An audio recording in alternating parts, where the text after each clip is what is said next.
After 5 years of no parades, the official regular daytime parade finally returns to Hong Kong Disneyland as part of its highly anticipated 20th anniversary celebration. Debuted on June 28th, the most magical party of all introduces us to, as they describe, the largest ever parade in Hong Kong Disneyland, Friendtastic, featuring 11 new floats and many Disney characters. While I personally have not experienced the parade in person, even simply judging by the videos online alone, I am happy to say this is the best daytime parade at Hong Kong Disneyland yet. Don't get me wrong, it's not exactly perfect, but it is the best one for Hong Kong Disneyland, better than Flights of Fantasy. Many people thought that just having a parade back is already okay enough. I agree with that, especially when most of us got fed up with the short cavalcades, or even nothing along the parade route during some times of the year. However, the reason why I am so positive this time is that Friendtastic manages to exceed expectations set by its predecessor, and in this video, I'm going to give you my personal review on this new entertainment offering and what to expect. Before we continue, please remember to like the video and subscribe to this channel, and a special thanks to Hong Kong Disney Geek for allowing me to use his parade videos for this review. To begin with, I'm going to review each parade float in chronological order. Starting with the first float, we have the most classic characters of Disney, Mickey Mouse and his pals. As you can see, everything featured in the first float, Mickey and Friends, their outfits and the dancers, all look very colorful. It's a good way to start such a big moment. It gives you this kinetic energy and upbeat feeling. As Hong Kong Disneyland celebrates 20th anniversary, everything is in party mode. Everyone is celebrating happily, and the first float really delivers that feeling. And I'm so glad that Hong Kong Disneyland gave Mickey and Friends 2 sets of new outfits during this event, with one set exclusive to this parade. Looking back during the 15th anniversary, there was only one set of outfits. It clearly shows they are slowly turning back to normal after COVID. As for the float design, it's not particularly remarkable when you remove the characters. It's just a bunch of platforms where in comparison, Flights of Fantasy had a flying airship. However, it did take a few inspirations from it because during the show stop, the platforms actually rise up, similar to the balloons in Flights of Fantasy. A good tribute nonetheless. Also, this float features Mickey and Friends playing musical instruments. It's interesting because I have noticed there is another similar float elsewhere that also features musical instruments. That is the Soul Float at Disney California Adventures Better Together Parade. Even though Hong Kong Disneyland didn't have Joe Gardner in the parade, it's just fun to notice this similarity. Behind the float, we see Chip and Dale, Pluto and the band, which are not featured in the concept art, so it is a pretty pleasant surprise. Once again, the outfits are really colorful, aligning with the parade's upbeat energy. So overall, a good opening for this parade so far. Moving on to the second float, we have Zootopia. Zootopia 2 is releasing this year, so it makes sense to include them in this parade, not to mention the franchise's well-established popularity. The dancer outfits in this section is probably my favorite. Each of them dress up as different animals and have a badge based on the gazelle's world tour as seen in the film. Officer Clawhauser, who made his debut in Tokyo Disneyland's Harmony in Color, also made his way here. A great addition in terms of rare characters. The Zootopia skyscrapers on the float look really tall and impressive. It also marks the first daytime parade float in Hong Kong Disneyland to feature screens, which in this context, it makes sense. Zootopia is a city, and in the movie we also see screens upon Judy's arrival in Zootopia. During some point in this sequence, we see Gazelle appearing on the screen, asking fans to put your paws up and dance along. Another example of upbeat energy in this parade. Not just that, what I didn't expect was to actually hear Nick and Judy talk in the parade. Back when the cavalcade was still running, no characters would talk during the whole cavalcade. But here in Friendtastic, you can actually hear characters greet you during the parade. And this time, it's coming from characters who have never appeared in an actual parade. This is Nick and Judy's first parade appearance in Hong Kong Disneyland, so I love hearing their dialogue right here. It's what makes these characters feel alive in the show. The same goes for many other floats, including Mickey and Friends just now, and a couple of others we'll go through later.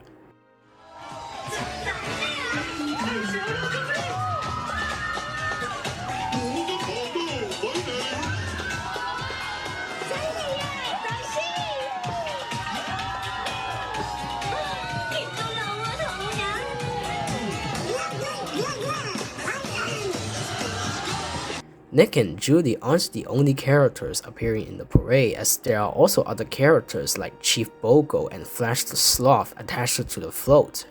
So a lot of characters in this float, a really good one actually. Probably the best Zootopia float so far, even better than Harmony in Color. When it comes to suggestions, I would probably say add a few references to Zootopia too. Maybe let Nick and Judy wear the new outfits in the second movie, and add Gary the Snake.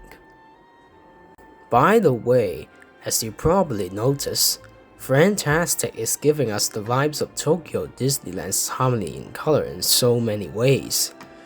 Both parades feature a colorful opening, both parades feature Zootopia, and both parades feature Big Hero 6, which is the third float of this parade. I love Baymax. It has been a long time since the last time Baymax and Hero appeared in Hong Kong Disneyland. Hero is not a face character here, unlike his previous meet and greet, but that doesn't matter. It just feels so surreal seeing Baymax flying down the street. He's huge and so is San Francisco. It really gives you the impression that this is an actual parade. Everything is big as we expect it to be, and I love it. Also, another thing to point out that during the parade, each float has its own music variations.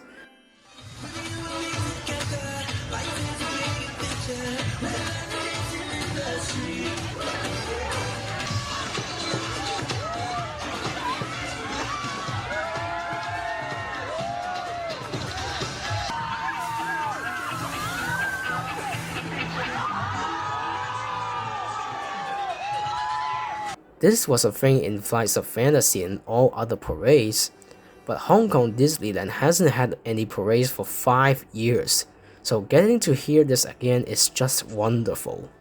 For the dancers, I almost thought they actually made Go-Go and Honey Lemon face characters, but it seems like it's just highly detailed dancer outfits. Nothing wrong with that, but I wonder if it's possible that they made dancers actually play characters. But still, what they have here is still great, such as the wings popping out of their costumes, as well as the microbots.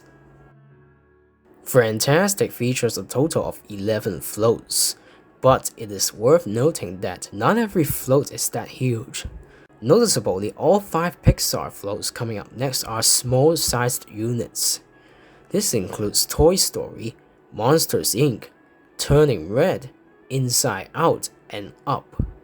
The music variation for all the Pixar floats are also the same, where it plays the 5 music themes from the 5 movies. I like the floats, but am also a bit disappointed. Pixar has a lot of potential. All these movies are well known by fans and the general public.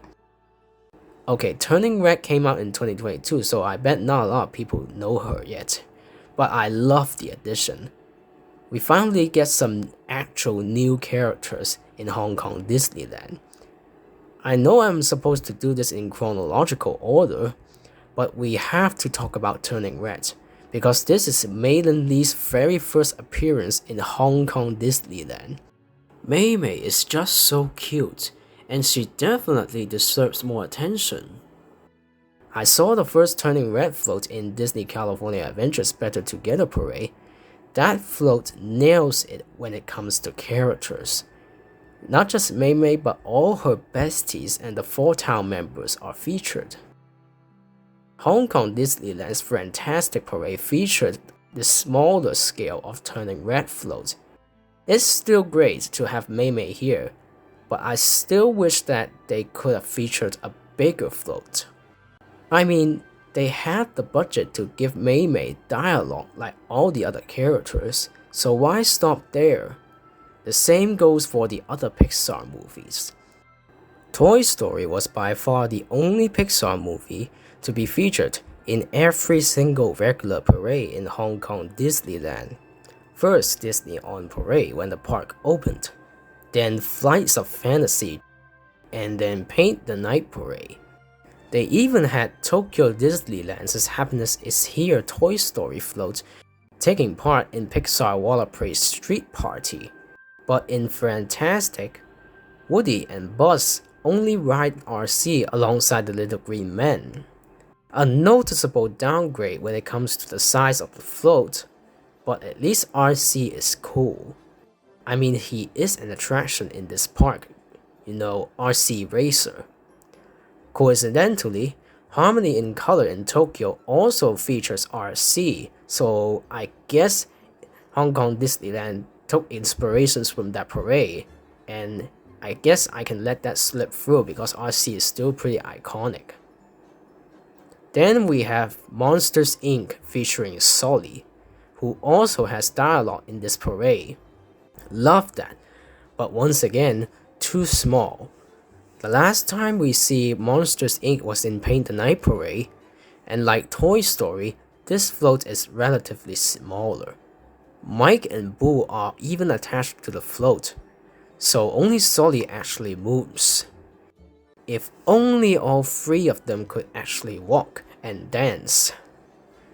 One thing I particularly like about this float though is that Randall Box suddenly popping out beneath them. After that, we have Inside Out. We have joy and sadness, the two main and most popular emotions.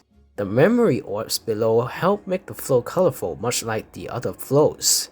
And there's the control console used by the emotions. But again, it is too small. And where are all the other emotions? Anger, disgust, or fear? I don't even expect the new emotions in the second film, but at least they can attach those three onto the float. Last but not least, we have Up. I actually really like that they chose the Spirit of Adventure airship in the movie. I don't mind them not bringing back the iconic house this time since they still added balloons onto Duck. The idea of the airship actually feels creative and it also makes sense, as Carl and Russell drove it at the end of the movie after Charles Mance's defeat. Much like RC, this might be one of the small floats I'm actually fine with. In fact, even though the Pixar floats are small, it's honestly a bit clever that they used this way to feature a wider variety of characters in this parade. My overall suggestion for this part of the parade would be that they made Turning Red and Inside Out floats larger. After the small floats, we now head back to the bigger ones, with my personal favorite being Encanto. Debuted in 2021, the movie has become a major hit on Disney+. It was by now when Disney decided to give fans the very first Encanto parade float. And much like Paint the Night giving us a full-scale Mac from Cars, Friendtastic gives us a full-scale Casa Madrigal. the magical house and main icon from the movie. This is really gorgeous, I really love it. I've waited a long time for Hong Kong Disneyland to do more Encanto. That moment is finally here and they nailed it. It features all the family members as the windows open. The roof tiles occasionally moved so the casita looks pretty much alive. We also have Mirabel, who previously appeared in the concert in 2023 and the Platinum Celebration Gala in 2024. And now she's back alongside a new character, Isabella. And no, that's not Asha from Wish, please don't mistake these two. Isabella is Mirabel's elder sister and has the magical power to grow flowers and plants, which explains why there are plants everywhere on the float. Just like how perfect she is in the movie, everything here just looks perfect. I couldn't imagine a better Encanto float than Casita in Friendtastic, so a big well done to Hong Kong Disneyland this time. Other than Mirabel and Isabella, we also have Luisa, Bruno, and Antonio attached to different parts of the float. And during the whole sequence, we can even hear Mirabel sing throughout most of the time the soundtrack plays.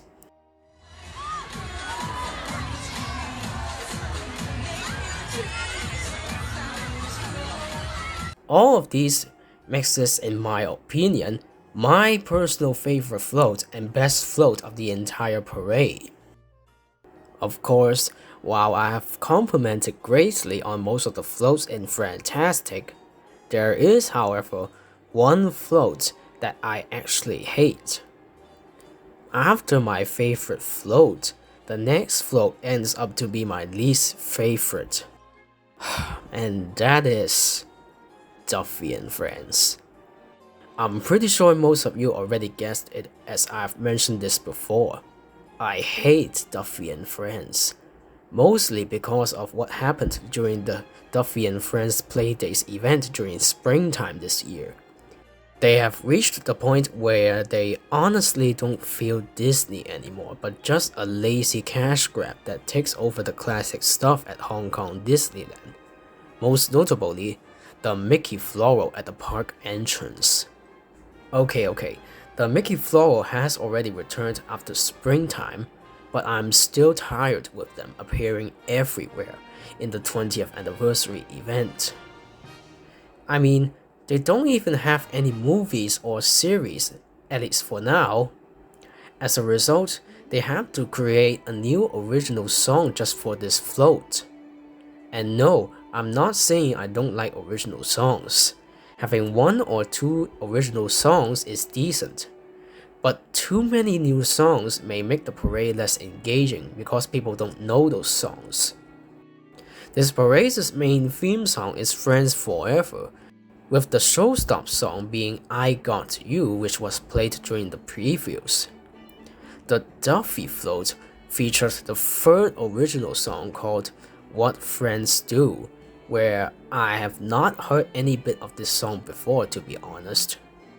The design of the Duffy float is an unknown treehouse which was apparently foreshadowed back in the Duffy and Friends Playdays short. Still, it's just not memorable enough to be made into such a large float. As much as I hate Duffy, however, I may still point out some good stuff. One thing I appreciate is probably the dancers' outfits. At first glimpse, without knowing they are part of the Duffy float, they actually look cute, not gonna lie. I just hope that they are part of another float instead. And I've always heard complaints from Duffy fans that the shows aren't featuring all members of Duffy and Friends. But in this parade, where there are already so many characters, all 7 of them are part of the float, wearing exclusive outfits just like Mickey and Friends. Good for Duffy fans, but not my cup of tea. I still wish that they could have allocated the budget for the Duffy float on Pixar or something else. After my least favorite float went by, we now reach the final float, which is the Princess Float. This one probably ranks at second place or even the same spot with Encanto as my favorite and best floats in this parade. Hong Kong Disneyland gives us not just 4 princesses, but also 2 queens. There are also their sidekicks, as well as a replica of Castle of Magical Dreams, plus Tinkerbell on the top of the castle. Seriously, there is no better way to make a perfect grand finale than doing it with a bunch of characters, and Hong Kong Disneyland's main centerpiece. Not to mention that the float's colorful design also aligns with the opening float. The princess lineup is also more attractive than the ones in Flights of Fantasy. Don't hate me on this, but I honestly think that Flights of Fantasy's princess float wasn't quite attractive. It was just a swan with only 4 princesses. But this parade, the princess lineup seems more diverse. We have Princess Jasmine as the only non-white princess on the float. We have Rapunzel, who is more on the modern style of Disney princesses. We even have Anna and Elsa from Frozen, although I originally hoped to have an entire Frozen float. Frozen being included here is still great, and makes sense as Castle of Magical Dreams pays tribute to 13 Disney princess stories, where Frozen is one of them. My only complaint would be the backside of the castle blocking the view of the princesses from the end of the parade. But even the backside looks accurate to its actual counterpart, which is still great. This float also features the parade's 4th and final original song, Count on You. While I find it pretty odd for princesses to get an original song, at least they managed to combine it with the other well-known princess songs like A Whole New World and Into the Unknown. All of these songs combined together makes it a pretty great finale for such a great parade in Hong Kong Disneyland. And these are all the parade units for Hong Kong Disneyland's largest ever daytime parade, Friendtastic. It may not seem like the biggest parade considering the amount of small floats. Still, this parade ends up getting 11 floats, which is still a really high number. When you compare it with Flights of Fantasy, for example, including all the smaller units, Flights of Fantasy featured 9 floats, so Friendtastic actually features more. When looking at Paint the Night Parade, including all smaller units like Lightning McQueen, Paint the Night featured 11 floats, so Friendtastic actually shares the same scale with Paint the Night. Looking even further to Tokyo Disneyland's Harmony in Color, which inspired this parade, Harmony in Color also features 11 floats. And no, that does not include the Docomo float. Counting that would make it 12 floats, but the sponsor float is not really part of the parade. I compare Friendtastic with Harmony in Color because Tokyo Disneyland always reigns supreme when it comes to parades. But Friendtastic, on the other hand, is not just Hong Kong Disneyland's best daytime parade, but also a parade with a level of quality that actually comes close with Harmony in Color. I'm not sure if I would rank it higher than Paint the Night or not, because that is a nighttime parade which usually feels more impressive than daytime. But still, I think this parade does better when it comes to princesses, where Paint the Night only featured Ariel and Belle. There are just so many characters featured throughout each float. Some of them are even rare characters that never quite appeared that much before, like Baymax, Turning Red, and Encanto. Flights of Fantasy featured characters that could be found in existing attractions at the time. That parade's character lineup is honestly less interesting when you compare it with Friendtastic, which features characters that you may not be able to find elsewhere in the park. So on a scale of 1 star to 5 stars, I think I'm gonna give Friendtastic 4 stars or maybe 4.5. It's a really good parade, the best one Hong Kong Disneyland has ever had to date. And that 1 star was missing only because of Duffy and Friends' inclusion, otherwise it would be perfect. Nevertheless, I can't wait to experience this in person. Definitely a major highlight of the 20th anniversary event you do not want to miss. Be sure to check this out while you are visiting Hong Kong Disneyland. There are 2 more entertainment offerings throughout the 20th anniversary event, including the Disney Friends live castle show and the 20th edition of Momentous. I'm not sure if I would do a review for these 2, since making these videos still takes time. So if you would like to see more of these reviews, remember to like this video and subscribe to this channel. Also, don't forget to follow the channel on Instagram for more Disney updates. As always, thank you for watching. See you next time.